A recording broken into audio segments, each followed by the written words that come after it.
Pak Ridwan. Ridwan. Rinso. Ambil Rinso.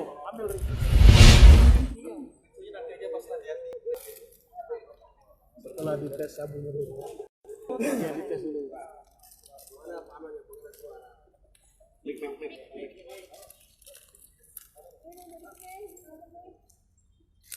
Rekan-rekan, sesuai ketentuan baku SOP harus dites dulu. Yang akan kita gunakan ini lagi rapor cabang Palembang. Pemeriksaan ini hasilnya biru, itu menandakan bahwa positif narkoba dan semakin banget berarti kualitasnya makin bagus.